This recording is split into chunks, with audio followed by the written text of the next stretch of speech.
Good morning বন্ধুরা, কেমন আছো সবাই? আশা করি সবাই ভালো আছো। আর আমি আজকে ব্লগ নয়, আমি একটা জায়গায় যাচ্ছি। তো কোথায় যাচ্ছি সবটাই দেখাবো। তার জন্য কিন্তু আমার সঙ্গে থাকতে হবে। তো যাই হোক, আমি এখন বেরোচ্ছি। আমি একটা খুব গুরুত্বপূর্ণ জায়গায় যাচ্ছি। তো তোমাদের সাথে একটা জায়গা শেয়ার করব। তো কেমন লাগলো জায়গাটা বলো, আর আমার সঙ্গে থেকো। সারাদিন কি কি করছি, কোথায় যাচ্ছি সবটাই তোমাদেরকে জানাবো।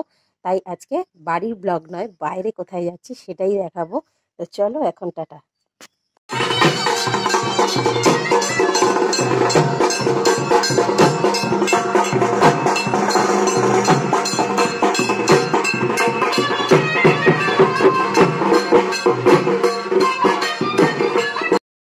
তো অনেকদিন পরে ম্যাটোরো গাড়িতে উঠে পড়েছিলাম। ম্যাটোটো না ম্যাটোরো গাড়ি কি বলে, ছোট হাতি গাড়ি বলে। তো আমরা সবাই দেখো মেয়ে বউরা গাড়িতে উঠে পড়েছি, আর গাড়ি ছেড়ে দিয়েছে। আমরা চলেছি কল্যাণপুরে বদ্রীনাথের মন্দিরে। তো এখানে যাওয়া হচ্ছে কেন? এখানে আমাদের একটা জায়ের নাতি, মানে আমাদের একটা ভাসুরের নাতির জল চাকানো ছিল, মানে অন্নপ্রাশন সামনে রবিবার, তার আগে মানসিক চুকাতে হয় আমাদের এখানে। তো সবাই মিলে আমরা বদ্রীনাথের দিকে আগমন হচ্ছিলাম। আর বলে নি এই মন্দিরের মাহাত্ম্যটা তোমাদেরকে। এই মন্দিরের পুকুর আমরা প্রবেশ করেছি বদ্রীনাথের মন্দির। এখানে যাদের বাচ্চা না হয় তারা এসে এখানে মানসিক করলে তাদের বাচ্চা কাচ্চা হয় শুনেছি। এবং যারা মানসিক করে এই বাচ্চা হয়ে যাওয়ার পরে তারা কিন্তু আবার পুজো দিতে আসে গোপাল ঠাকুর নিয়ে। এবং যার যা মনস্কামনা যেটা দিয়ে মানসিক করেছিল সেটা দিয়েই পুজো দিয়ে যায়। কেউ বাতাসা, কেউ বাচ্চার ওজনে বাতাসা, কেউ 5 কেজি বাতাসা, যে যেমন পারে সে তেমন নোট দেয়, দিয়ে এখানে গণ্ডি দেয়, দিয়ে তারপরে মানে পুজো দেওয়া হয়। তো আমরা সবাই এখানে নেমে গেছিলাম, বাড়ি থেকে যেহেতু চান করে গিয়েছিলাম। তো এখান থেকে একটু জল তুলে নিচ্ছিলাম আমরা, নিয়ে আমরাও একটু ঠাকুরের মাথায় জল দেবো। তো ওটা অ্যাকচুয়ালি বলা হয় বদ্রীনাথের মন্দির, কিন্তু এখানে ভেতরে একটা শিব ঠাকুরের মন্দির আছে। এবং যারা মানসিক চুকাতে আসে তারা কিন্তু গোপাল ঠাকুর দিয়ে এখানে মানসিকটা চুকিয়ে যায়। তো দেখো আমরা ঘটি করে জল তুলে নিয়েছে, ভিতরের দিকে যাব, প্রচণ্ড ভিড় হয়েছে, জল পুরো কাদা দই হয়ে গেছে। আর বাচ্চারা দেখো প্রচণ্ড চান করছে, বড়রাও স্নান করছে। এই জলে স্নান করা নাকি খুব ভালো। তো যাই হোক, আমি কখনো এভাবে আসিনি, অনেকদিন পরেই এলাম। সেই আমার ছেলের মানসিক চুকিয়ে গেছিলাম, তারপরে মনে হয় একবার এসেছিলাম।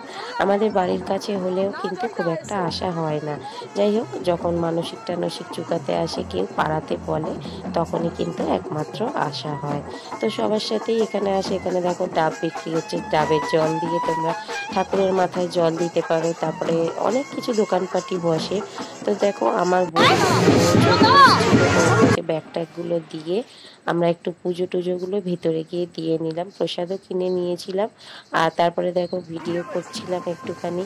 চারিদিকে দেখো মানে এত মিউজিক হচ্ছে, সবাই নাচছে, ঢোল বাজছে, বাতাসা নোট দেওয়া হচ্ছে, সব কিছুই হচ্ছে, কিন্তু ভিড়ে গা গলানো যাচ্ছে না। তার মধ্যে প্রচণ্ড কাদা, বৃষ্টি হয়েছিল সকালবেলা।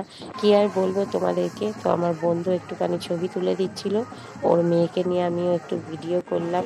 আরও অনেকে গাড়িতে করে এসছিল। তো তাদের সঙ্গে আমরা এখন আর নেই, আপাতত এদিক ওদিক আছি। আর এই যে গোপাল নিয়ে এসছে, দেখো গোপালটাকে এখানে বসিয়ে রেখে দিয়ে যাওয়া হবে, মানে পুজো দিয়ে মানসিক চুকিয়ে। আবার যাদের বাচ্চা কাচ্চা না হয় এই গোপালটাই আবার অনেকে বাড়িতে নিয়ে গিয়ে পুজো করে, যেমন আমার বাড়িতেও রয়েছে গোপাল।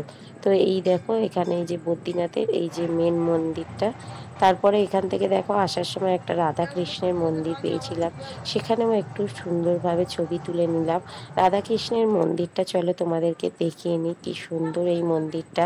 পরিবেশটাও ভীষণ ভালো, তাই আমরা একটুখানি সবাই মিলে ছবি তুলছিলাম এই মন্দিরে এসে। তো এখানেও রাধা কৃষ্ণের দর্শন হয়ে গেল। তারপরে দেখো এখানে মহাদেবের একটা মূর্তি ছিল, সেখানেও আমরা একটু প্রণাম টনাম করে নিলাম। তো বেশ ভালোই লাগলো আজকে পুজোর এই চারিদিকটা। তো যাই হোক, বদ্রীনাথে তোমাদের বাচ্চা বা অন্য কিছু যার যা মনস্কামনা আছে পূর্ণ করলে তোমরা কিন্তু এখানে মানসিক করে যেতে পারো।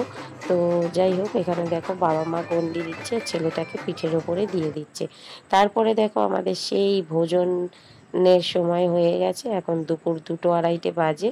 আর আমরা ঘুগনি মুড়ি খেতে বসে গেছি সবাই মিলে।